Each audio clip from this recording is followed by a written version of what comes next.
Well, that was the bucket ending.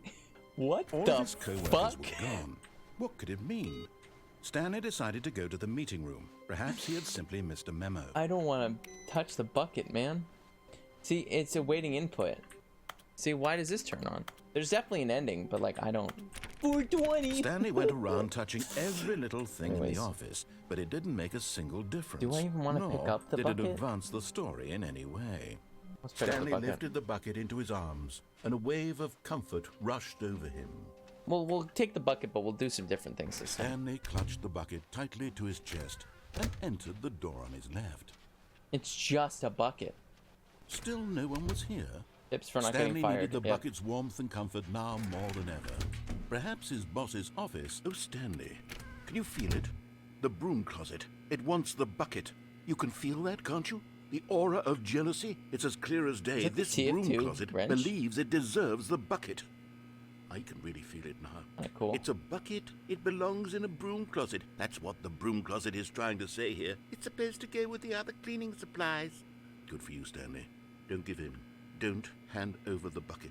No, this is my bucket. I know how hard it must be, given the pressure that the broom closet is putting on your shoulders right now, but you have to be strong. This is your bucket.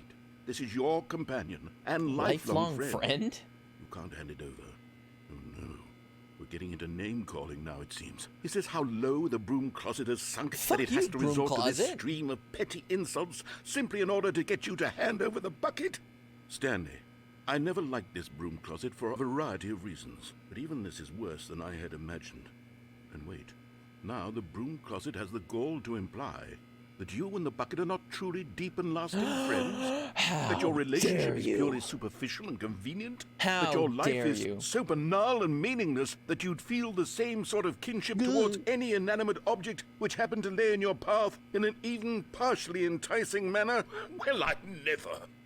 Go on, Stanley. Well, lay into it. Never. Really tell the broom closet off for its demeaning comments. Expand on the wide variety of experiences you and the bucket have shared together. We go through each of them point by point. Share your general interest detailing the rich emotional landscape of your feelings for the bucket as they have changed. He brainwashed me. Over the years. Let him have it. Let him have it. Yeah. And another thing. Okay, I've got you something which I think will help settle this debate once and for all.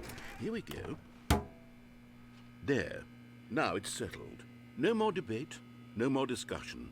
Take a hike, broom closet, with all your meandering philosophical diatribes about the nature of cleaning supplies and their relationship Property of to Stanley? broom Oh my God, he closets put a in the sticker on natural it. order of things. I didn't even see that. All right, I've got a second sticker back here, and I'm going to slap it on as well because I think it's appropriate. Yeah. See, I feel that it works because the sticker is Dude, also stickers are a the bucket. best. That way, if Screw you're you, ever broom unsure closet. whether the thing you're holding You is think a you bucket or can? not, You think you're better you can than look me? down at this sticker and say to yourself, You think you're it's a fucking bucket. better than me, you stupid There broom really is closet? a wide variety of applications for this sticker. I'll have you know that I have a bucket. Yeah. You know what?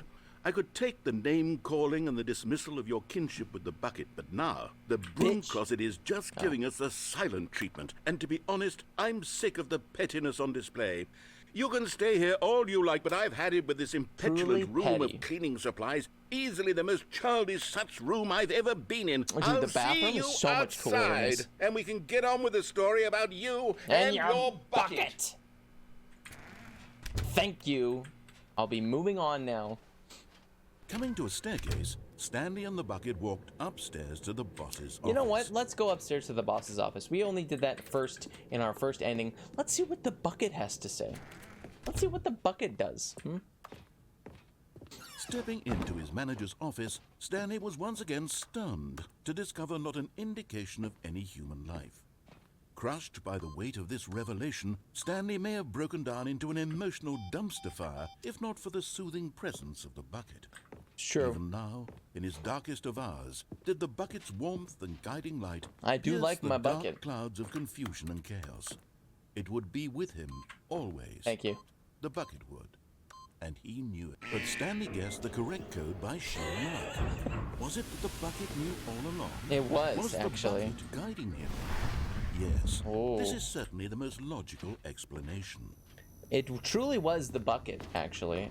You found one of them. One of the miniature Stanley figurines. Remember, it kind of looks like Mr. Beast. Collecting all of these, only the intrinsic pleasure of a job well done. The bucket told me, see, I believe that because it's the bucket. God knows I've tried. So, I implore you to savor each and every moment you come across one of these beautiful Collect figurines. them all. Stanley Parable Pool 2. Taste the sequel. You found one of them. Yippee! Down we go. We got the bucket, and now we're heading to the mind control room to use the bucket to turn off the mind control. Brain too big. The elevator raced downward, plummeting towards an unknown fate. It would be all Stanley could do to keep himself together, if not for the bucket. Soothing him, comforting him, reassuring that in this darkest moment of uncertainty, I could add more sounds. Right. Have you gotten to the bottom of the mind control facility ending? Everything will be fine. Like, I got it's like the first ending, I think. Stanley and the bucket walked straight ahead through the large door that read, there's the escape, Mind Control Facility.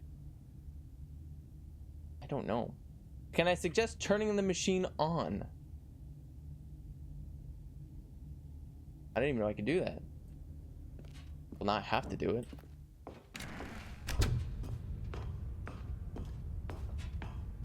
With my newfound powerful bucket. On an enormous room packed with television screens. What horrible secret did this place hold? Stanley and the bucket both wondered to themselves. How do I turn on this mind control machine? The monitors jumped to life, and Stanley nearly dropped the bucket in shock.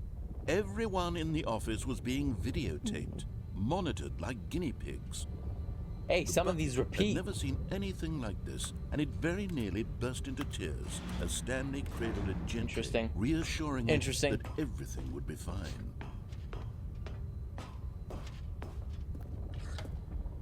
Was the bucket under the mind control facility's influence as well? What is that? Had the bucket been told to do things it didn't wish to do? What kinds of things does a bucket want to do or not want to do in the first place? What does a bucket want to do, huh? Furiously in Stanley's feeble mind. I'm scared, man. He screamed into the bucket. He couldn't accept it. His own life in someone else's control. Never! He squeezed the bucket tighter. Never, man. His one friend in the entire world.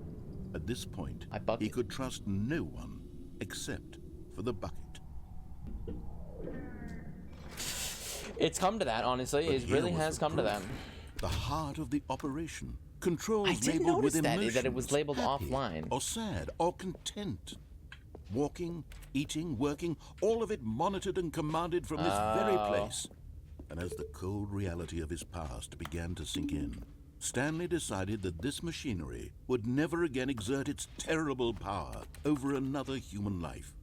For he and the bucket would dismantle the controls for Isn't there like some mini game or something for turning this on? Stanley and the bucket up against the world. They high-fived in a really cool way, and the bucket made a sassy comment about taking down the system. Ha! We're turning it on. But at the last second, the bucket jumped in and pressed the button to turn on the controls. Stanley gasped in horror. Had this been the bucket's plan all along? To take over the machine and claim the power for itself? How could the bucket have betrayed him like this? Stanley was prepared to throw the bucket away in disgust when suddenly an image appeared upon the enormous screen. Birds. Silly. The silly birds. Silly birds. The control buttons became active again. Ooh. Flamingos. Stanley flipped through one video of silly birds after another, and then it dawned on him. This wasn't a mind control facility at all. Penguins? It was a facility for monitoring and surveilling silly birds all over the world. Oh, they're so silly. The mind controls were only a facade to disguise its true intention. Oh, look at them smacking each other. They're so silly. Stanley marveled at the metal genius in his hand. Look at these ones. They got the like one little who had pointed him towards this incredible things. discovery. The horn. I don't know what those are. Stanley and the bucket never found freedom because they spent the rest of their What kind of lives bird is here that? in this place, flipping through live streams of the silliest birds imaginable. Of all the possible paths his life could have taken, this one was surely the best. Oh man, this is so cute. Was happy. I love these silly birds, man. They're so silly and goofy. Was that the end?